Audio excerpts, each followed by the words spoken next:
In the far north of Pakistan, on a small hill, next to a huge mountain, there's a unique monument.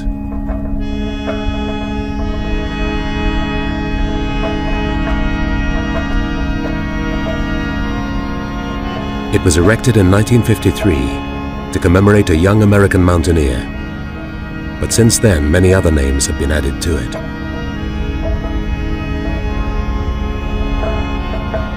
It's a testament to bravery and futility, to ambition and failure, to the fatal attraction of a mountain like none other. The Mountaineers' Mountain, the Savage Mountain, the Killer Mountain, the mountain with no name, K2. Alauddin walad Shagul Dinar, Muhammad Zaman walad Ali Totkhor Kalam. Ascoli, Pakistan, July 2000. A group of porters are preparing to take an expedition to K2. For the last 100 years, they and their ancestors have been carrying on their backs the dreams and luggage of foreign mountaineers.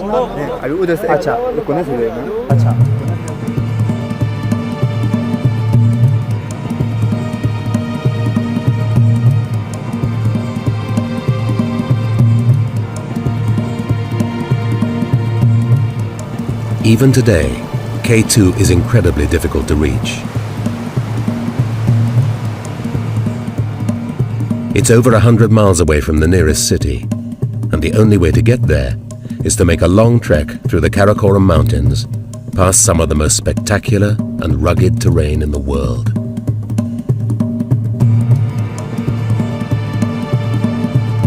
Just to get to the foot of K2 is an expedition in itself.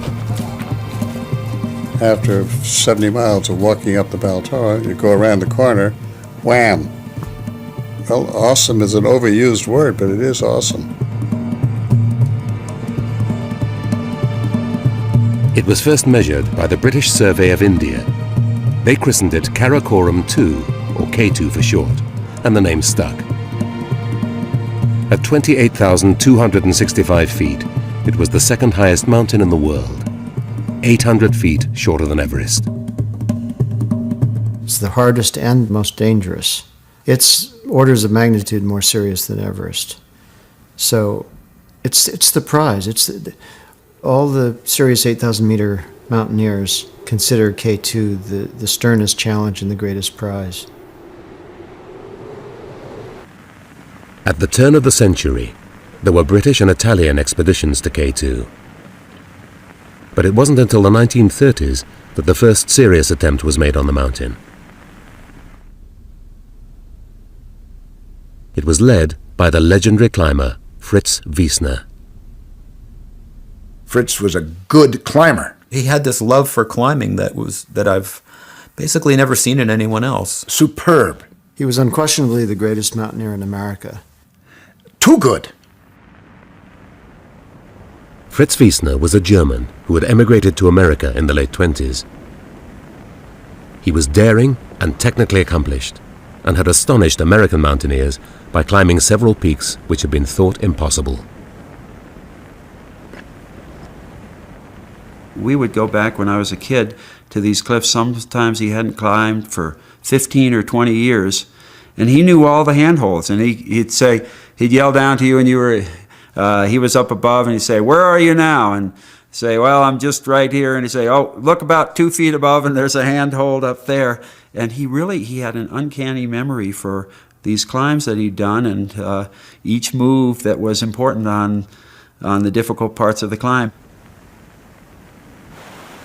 In the late 1930s, Wiesner secured permission to lead an American expedition to K2. But he wasn't able to go right away, so an advance party went out in 1938 to make a detailed reconnaissance of the mountain. We went out with the stated purpose from the Alpine Club of finding a route on K2. I don't think anybody expected us to climb it. I'm not sure whether we expected to climb it or not, but at any rate, our purpose was to find the route. These were some of the best young climbers in America, and this was a very successful trip. They came back reporting that they'd found a route up K2 and even managed to get close to the summit themselves. But none of them were willing or able to go back with Fritz Wiesner. I have high respect for Fritz. He was an excellent climber. He was not a good leader. Fritz was headstrong. He was dictatorial. He was sure he was right. He was a difficult man to be around. He was hard to climb with unless you accepted his lead, but he was a genius. He didn't invite me to go, and I wouldn't have gone anyway. If he did invite any of the rest of our expedition, they couldn't go, and none of them did go. So in March 1939, Wiesner set sail for K2 with an untried team.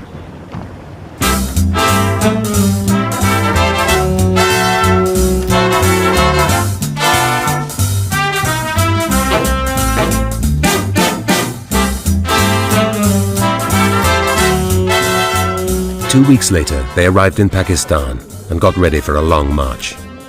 They hired 9 Sherpa mountain guides and a small army of porters and set off inland.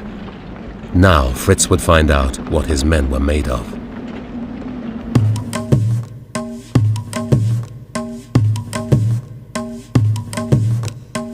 It was a long and arduous journey.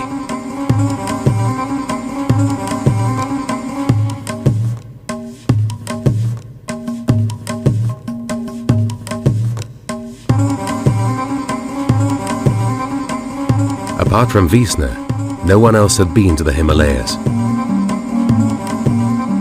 Jack Durrance was a strong climber, but he'd never even met Wiesner before K2. The others were either young and inexperienced or old and inexperienced. Dudley Wolfe was the most enthusiastic and least competent member of the team. Dudley's greatest attraction was that he brought along a good checkbook.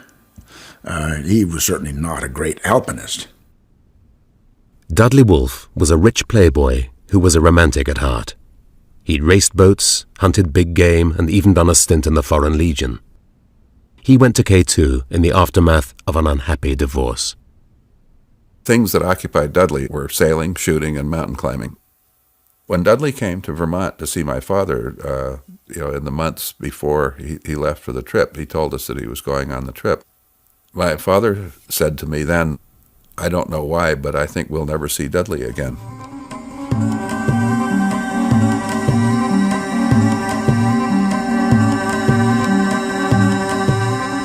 On May the 31st, they arrived at K2 base camp. For Wiesner's deputy leader, Eaton Cromwell, this was the beginning of the end. When Cromwell got to K2, he realized that he was fluff as an alpinist, and he wanted to go home. And this was a major thing that resulted in problems. His attitude was, we don't belong here, particularly me. We don't belong here. I want to go home. But Wiesner was in his element, and he was used to leading from the front. To him, K2 was the mountain of mountains. The most beautiful mountain in the world, perhaps the most difficult mountain in the world. And Fritz really wanted to get to the summit, even if he had a second-rate team. Fritz had thought long and hard about K2. His plan was to establish a series of camps all the way up the route, which had been identified the previous year. They would form his ladder to the summit of K2.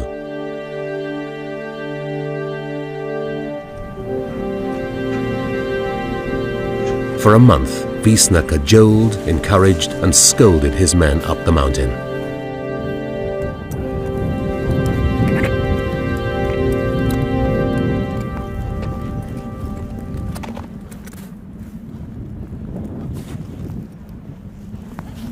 But one by one, most of the American climbers reached their limits and retreated back to base camp, suffering from frostbite and altitude sickness.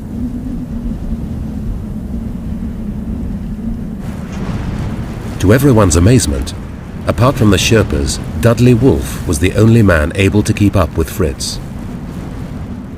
It's a funny thing at high altitude that you don't know who's going to do well and who's going to just crap out.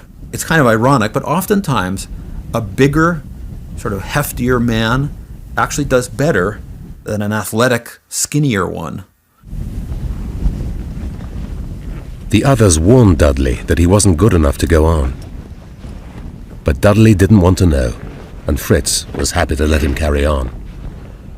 Fritz recognized that, hey, this guy's doing his job. He's strong, he's motivated, and I need these kind of people because everybody else has gone by the wayside.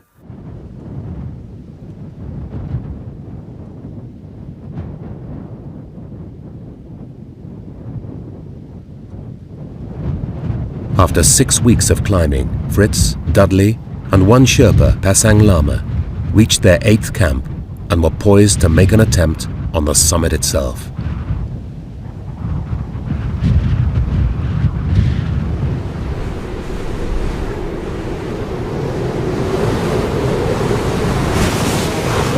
At this stage, the going got too tough for Dudley Wolfe, so he decided to return to camp to wait for the next party of Sherpas. There is no original film of what happened next, but Fritz would remember the events of the following days for the rest of his life.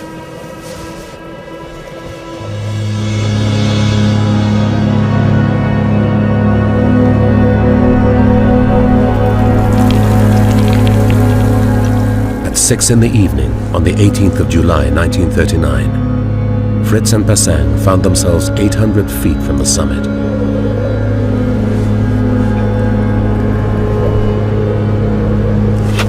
They had one rock face to go before what Fritz thought would be an easy snow slope to the summit. Then, suddenly, Pasang stopped. Pasang Dawa Lama was very religious, and as a Sherpa, he was also a bit apprehensive about the spirits who lived on the mountain, and he was afraid of the night spirits. And he stopped paying the rope out around his waist. And he said, "No, Saab, we must come back tomorrow. It's too late."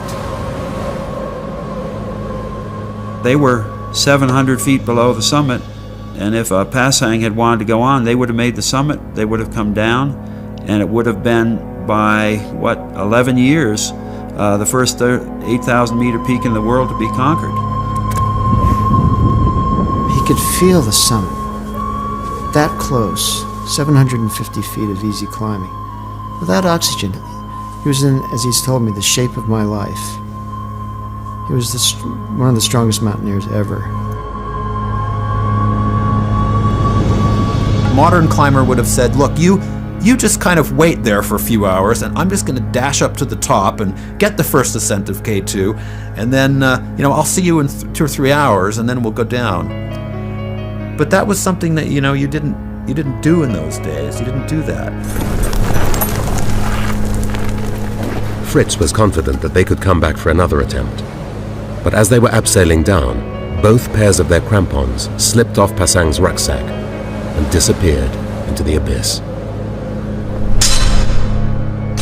Without crampons, it would be almost impossible to reach the summit. So they continued down. His goal was to regroup with Dudley Wolfe, get some more crampons, get some more food, and go up and try it again. But that's not what happened. While Fritz was making history at the summit, down at base camp, morale was at an all-time low. Without radios, they didn't know what was going on above them, and they all wanted to go home. Gradually, their frustration turned into resentment against Fritz. Consider the situation in 1939. Here you have a dedicated Anglophile like Cromwell. After all, that's a good English name. Cromwell is the deputy. The leader has a very thick German accent. To his dying day, Fritz carried a very thick German accent. And there's no question in my mind that Cromwell felt he was dealing with a master race type person up on the mountain who was not necessarily of the same state of mind and probably was subversive. Some Sherpas were sent up to make contact with the high camps, but they came back with alarming news. One of the Sherpas yelled a greeting of some kind upwards to try and get in contact with the climbers at the next camp, and heard no response. And sometime after that, I think that same day, heard a big avalanche coming down from somewhere in the upper reaches of the mountain. And because of those two events, he surmised that the climbers had been killed in an avalanche and that that's why they didn't answer them. Cromwell wanted to believe that. It was a good reason to go home. But Fritz and Pasang were very much alive. They'd rendezvoused with Dudley Wolfe, and they were all heading down the mountain looking for fresh supplies and equipment. But when they reached their 7th camp, they were greeted with an incredible sight. There are no sleeping bags in the tent. There are no air mattresses in the tent. The food that was in the tent has been spread out onto the snow. And Fritz just is looking at the camp and saying, my God, how could this have happened? Who would have done a thing like this? In his impatience to leave, Cromwell had ordered the lower camps to be stripped, and the Sherpas had emptied the others when they thought Wiesner was dead. You never strip the camps behind the lead climbers. It's not done. It's homicidal. Fritz couldn't believe it. This wasn't what he'd ordered. They had no alternative but to keep on going down. All the way down the mountain, Fritz assumed there were climbers in support. Down, down, down. He has to keep going down, hoping he'll find someone and supplies, and all the way back down to base camp or Camp 2 until... he was stunned by what had happened. 2 days later, starving and exhausted, Fritz staggered to the bottom of the mountain, where he met Cromwell and some of the others searching for his dead body. They were ready to go home. They were packed, and they were all but marching down the glacier. Fritz was livid. What the hell is going on? What have you done? What's going on here? He was also as exhausted as a man can get. He had absolutely shot his bolt. He'd used every ounce of his energy.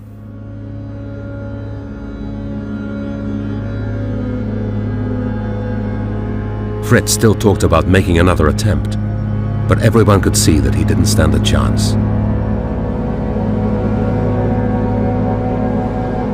And there was a problem. Fritz and Pasang Lama had come down the mountain without Dudley Wolfe. He'd insisted on staying put, thinking that Fritz would soon be back to make another attempt on the summit. He didn't realize that he'd be left on his own for a week, the highest and loneliest man in the world. Something was driving him to take risks that were at the limit of his ability to handle them. Who knows if he actually had a death wish, if he were depressed and decided he wanted to go out on the mountain. Jack Durrance set off to bring Dudley down, but 3 days later he came back defeated. So Pasang Kekuli, the chief Sherpa, took 3 men and headed back up K2 to rescue Dudley. They climbed up and they found Dudley alive and weakened, but, relatively okay. He had not been out of his tent, though, in a couple of days. Dudley Wolfe had reached a state of apathy in which he couldn't take care of himself. In fact, by the end, he wasn't even leaving the tent to take a shit.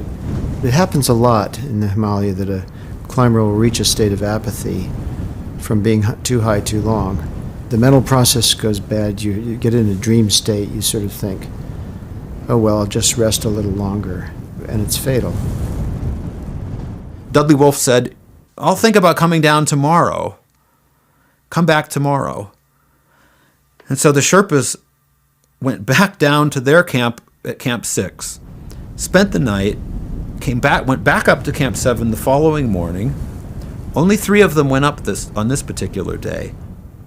And these 3 incredibly brave Sherpas and Dudley were never seen again.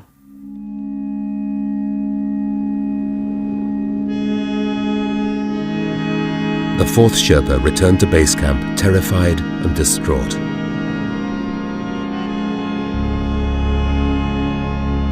Fritz could barely walk, but a day later he left camp to make one last effort to rescue Dudley. He got nowhere. Suddenly, the weather broke. K2 was covered in snow, and they were forced to retreat. When they were walking away from the mountain, Fritz described this to me, of this awful feeling of seeing the clouds, just closing in on the mountain, and knowing that was the end of the story. The team, which had joked around on the way out, returned bitter and angry, and in 3 separate parties.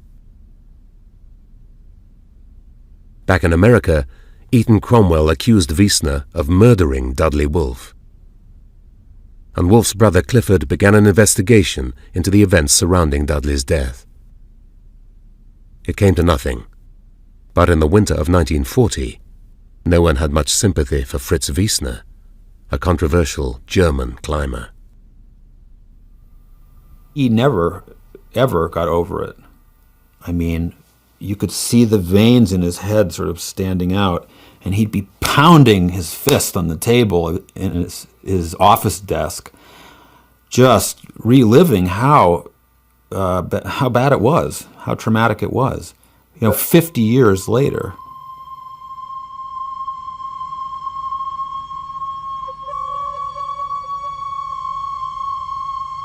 There were no further attempts on K2 for almost 15 years.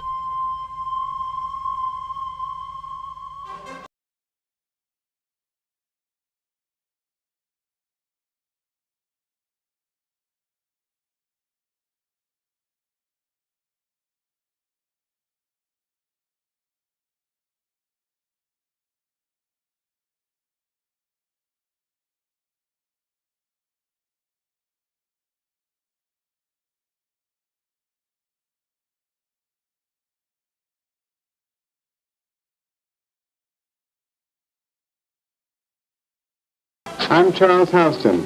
This is Bob Bates, and that's our mountain. The film you are about to see is a story of our struggle with this mountain, which took place only recently. I think we thought we could climb it. We had a good team. If we got the weather, we could climb it. I think we were quite confident. As long as I wasn't married, I was willing to take the risk on K2. If I'd been married, I wouldn't have gone. Charlie Houston and Bob Bates had both been members of the original K2 reconnaissance party. In 1953, they put together a 3rd expedition. They chose their new team carefully, aiming to avoid all the conflicts which had dogged Fritz Wiesner. We did not take some of the outstanding climbers in the United States. We did not take because some of them were notable prima donnas. We did not take some of the obvious choices because we thought that they would not get along well. Charlie's whole idea was we're united in what we want to do, and each person has as much right to success or failure as anybody else. We're all in it together. We were just Western boys, and they were these kind of luminary figures from the East. Charlie and Bob had the attitude that they wanted to be sure that anybody who was on the expedition would be someone that they'd be comfortable in spending a week with in a tent in a storm. In Pakistan, they were given an ecstatic reception. In the very same week, Everest was climbed, and hopes were high that K2 would be the next big mountain to fall.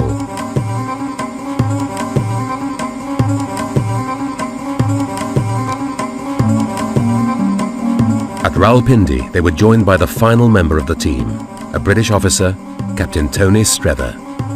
Well, they pulled my leg a bit to start with, obviously, but we all got on very well together.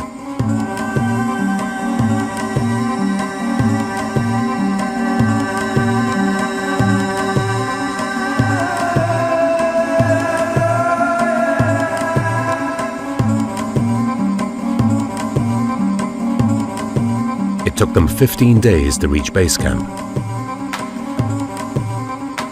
For me, it was magic.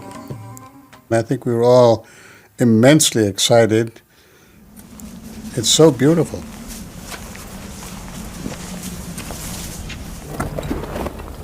The first 2 weeks were slow but steady.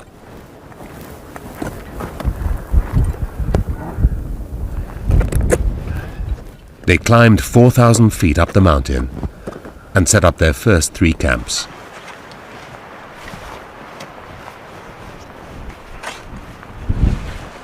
I think I was in the top shape of my life then, because Bob Craig and I were working with the Army, climbing all the time, and in Colorado at high altitude. This is the first exposure to high altitude for me, and so there's always apprehension of what is your body going to do. You would take one step and then a breath, and one step and a breath, and one step and a breath, or even 2 or 3 breaths between each step. So everything is slowed way down. When they reached Wiesner's Camp 6, they saw some grim evidence of the 1939 disaster. We did expect that we might come upon the bodies. I was very angry about what had happened in 39. Pasang Kikuli, who had been my friend in 38, he had lost his life due to poor leadership of the expedition. We anticipated that we might find some traces of them, and indeed we did. Pete Schoening and I came across the tent, and in it, very neatly placed, were these 3 packs, was this can of tea, and everything all set for them to come down. And it was so neat, and it looked just as if it had been left the day before. And that hit me very hard.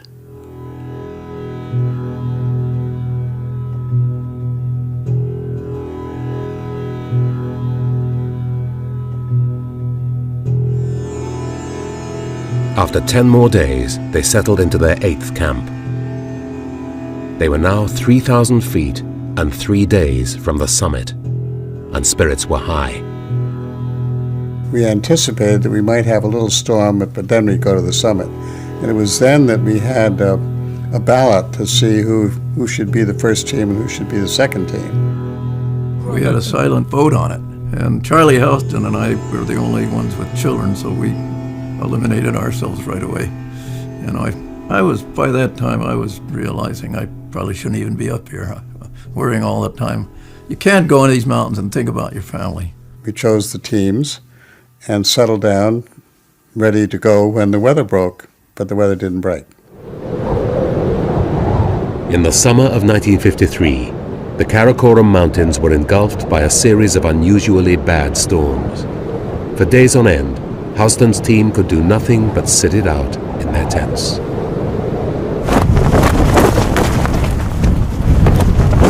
You're being constantly buffeted with a tent going like this, bang, bang, bang, bang. It bangs against your head and bangs against your shoulders, and it makes, and this is what was the most difficult and dangerous thing of all, as far as we were concerned, it was impossible to keep the primus stoves alight.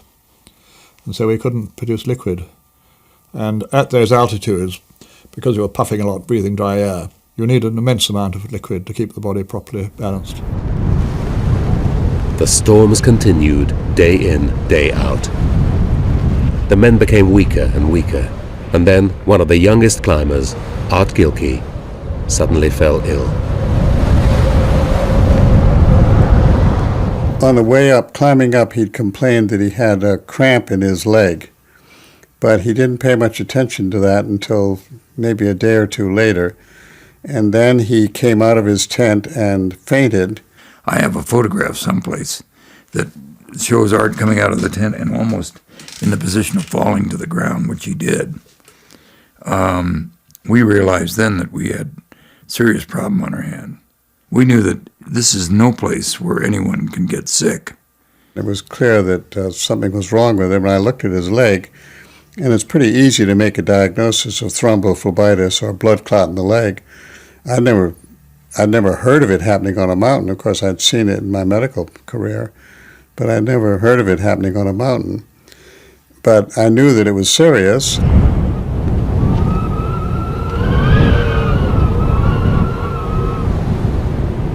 On the 10th of August, we decided that we'd have to make a break for it because by then he had both legs involved. He had clots in his lung. It was clear that he was going to die if we didn't get down.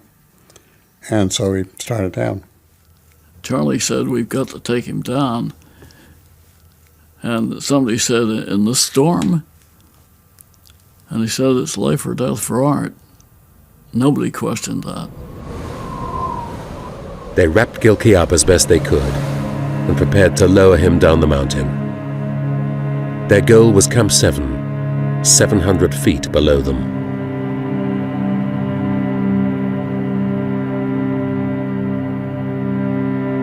According to the textbook, it would be a straightforward mountain rescue. But 25,000 feet up on K2, it was a different matter. They put their cameras away and got ready to face the impossible.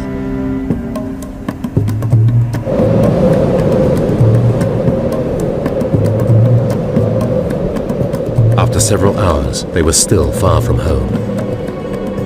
As a precaution, they'd split into pairs and were on 3 separate ropes. Pete Schoening was the anchorman, holding onto a rope connected to Art Gilkey. Pete was preparing to lower Art, and I thought, well, I better hurry down so I can help. And hurrying under conditions like that is not a good idea.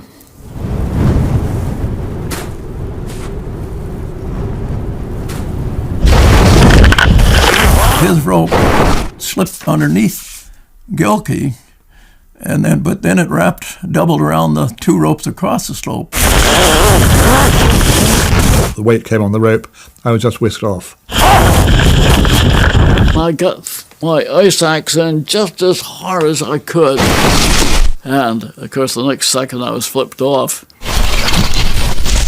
Within seconds, all the ropes had become entangled, and 5 climbers were flying down K2, held on by just one man above. I could see the rocks coming up at me, and I think my only thought was that, pretty soon I'll be knocked out, and that's it, if I had any thoughts. Head over heels, head over heels. No particular sensation. I said, well, we did our best, and this is it. The rope came up from below and around behind the ice axe and around my body, around my hips, and was held in my right hand. There was a rock preventing the ice axe from being pulled out from the mountain, and I'm leaning against the top of the ice axe. I do recall a movement, and I knew somebody had slipped. I do recall the rope thinning down. I do recall substantial force on both the hand and your body and the ice axe, and I do recall being very grateful that things slacked off in a fairly short period of time. In an amazing feat of strength and skill, Pete Schoening had held on to all the falling climbers and the injured Gilkey. I fell, everybody fell, and Peter held us. It was an absolutely extraordinary effort on his part. The wounded men struggled over to Camp 7 after securing Gilkey to the slope with 2 ice axes. An hour later, they came back to get him. We went back to see what we could do for Arthur Gilkey. But when we got back there was this extraordinary sight.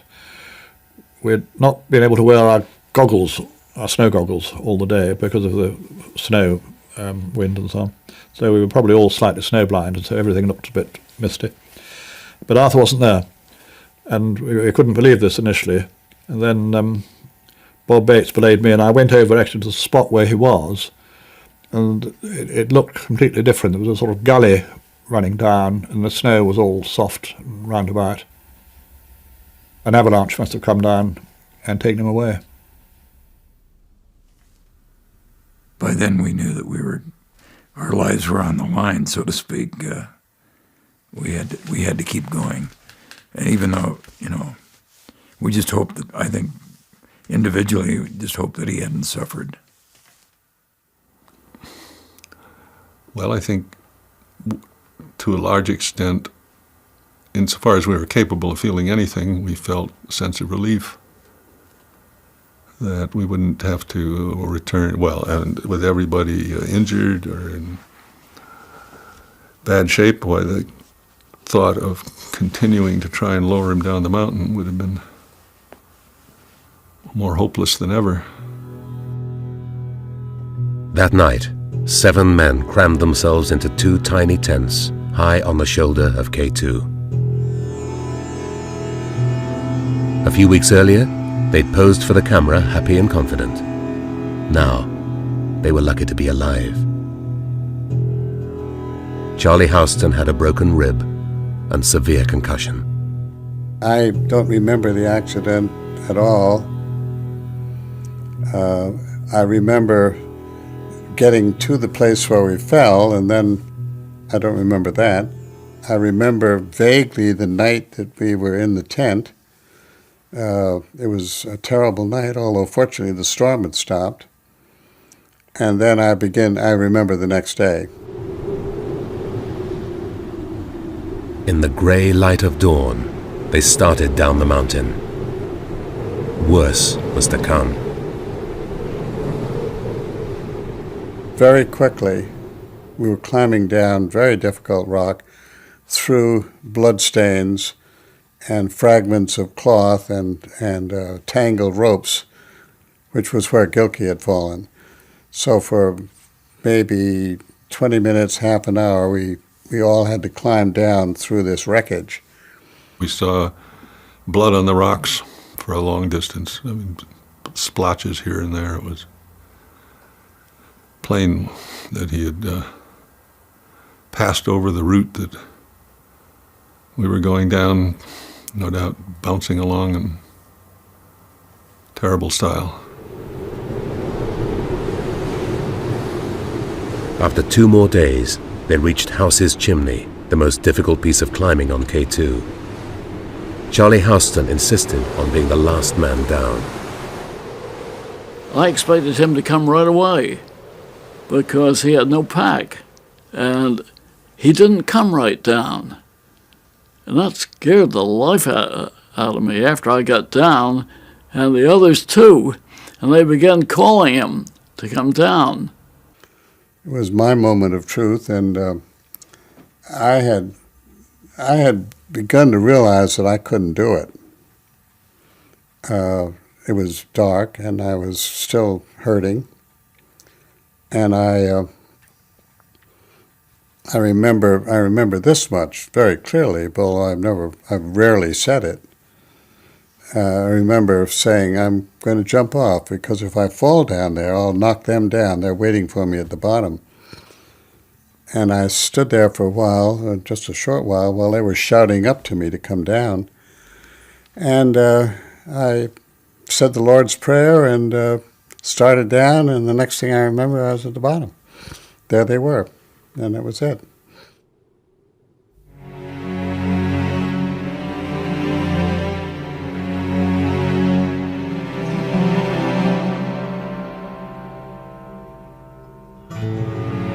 A day later, weary and wounded, they were reunited with their support team. We were crossing the fixed ropes above Camp 2, and the Hunza porters came up from below and greeted us at the fixed ropes. And it was a very emotional experience, a lot of tears.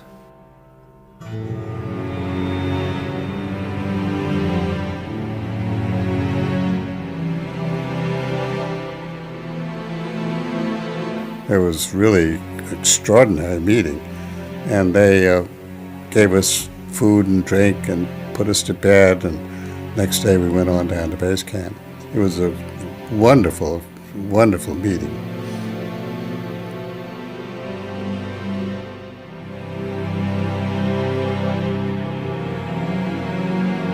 The porters built a memorial cairn on a rocky promontory above base camp, and what remained of Gilkey's possessions were placed on top. Bob Bates said a few prayers, but only 4 of the others were in a fit state to get there.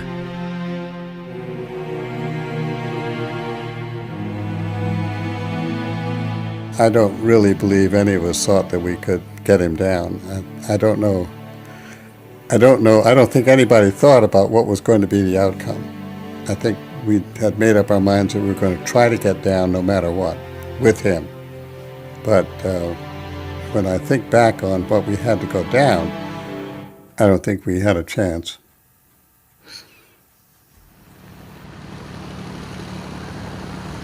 When they finally returned to America, they were front-page news. George Bell froze his feet and had to be carried out from the mountain. He was met by reporters who said, "What's it like? What's K2 like?" And George said, just instinctively, "It's a savage mountain that tries to kill you." So the headlines the next day was, K2, the Savage Mountain. Charlie Houston went back to his medical practice, but he was still thinking about K2 and applied for a license to return in 2 years. But events took a different course. In 1954, a huge Italian expedition arrived in the Karakoram. It was unlike anything that had come before.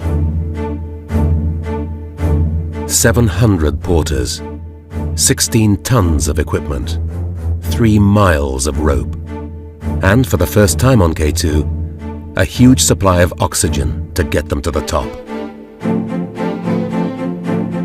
There were 12 of Italy's top climbers, chosen after months of rigorous testing, forced to attend lectures on the history of the mountain, vetted by officers from the Italian army. When they reached Pakistan, they made the world's first flight around K2 before setting up camp at the base of the mountain.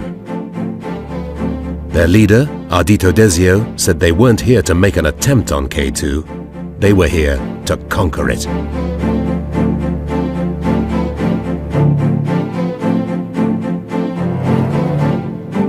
The climbers followed the same route as Houston and Wiesner, establishing camp after camp and forcing their way up the southeast ridge towards the summit. Lino Laciadelli and Achille Compagnoni made the final push up the mountain, and at 6 p.m. on the 31st of July 1954, they reached the long, narrow ridge of ice which forms the summit of K2.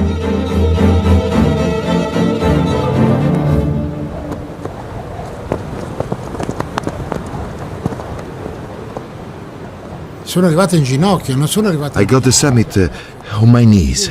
Era lì. But I could see it, there, the summit. There was no more to go.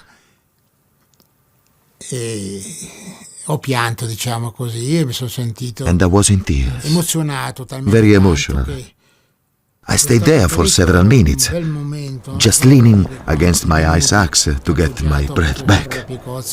per prendere anche un po' It di seemed impossible, but we had made it. Whatever happens next, we reached the summit. Qui siamo arrivati.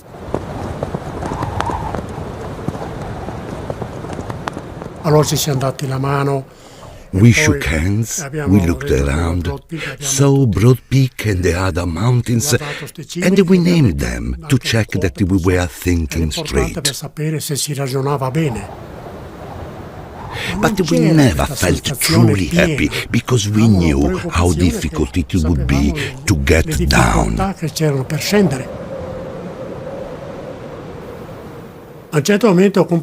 Compagnoni got altitude sickness, and he said, I'm tired, I stay here, let's rest here.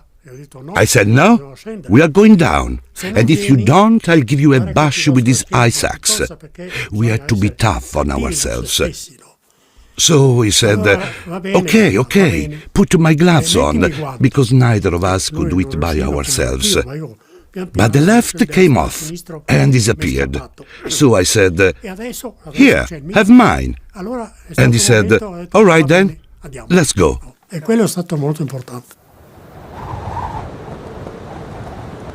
News of their heroic ascent was broadcast around the world. K2 had finally been climbed.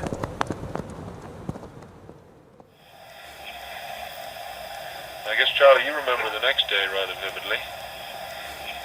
Well, we came back to 6 that afternoon. Charlie Houston heard about the Italians barely a week before the anniversary of Art Gilkey's death.